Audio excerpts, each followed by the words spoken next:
વિરામ બાદ આપનું સ્વાગત છે। એક મહત્વના સમાચારની વાત કરીએ તો ખેડામાં પક્ષ વિરોધી પ્રવૃત્તિઓ કરનારાઓને સસ્પેન્ડ કરવામાં આવ્યા છે। પક્ષ વિરોધી કરનાર 33 કાર્યકર્તાઓને સસ્પેન્ડ કરી દીધા છે। 5 પાલિકા સહિત 2 તાલુકા પંચાયતના કાર્યકરોને સસ્પેન્ડ કરવામાં આવ્યા। મૌધા પાલિકાના પૂર્વ પ્રમુખ વિધિબેન પટેલને સસ્પેન્ડ કરવામાં આવ્યા। ખેડા શહેર યુવા મોરચા પ્રમુખ સહિત 2 ને સસ્પેન્ડ કરવામાં આવ્યા છે। જિલ્લા ભાજપ પ્રમુખે પક્ષ વિરોધી પ્રવૃત્તિ કરનારાઓ સામે આ કાર્યવાહી કરી છે।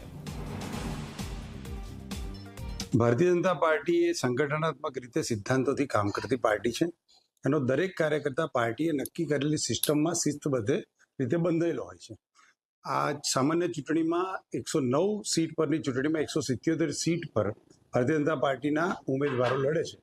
આપણી પ્રક્રિયામાં લોકતાંત્રિક પ્રક્રિયાથી ઉમેદવારની પસંદગી કરવામાં આવે છે।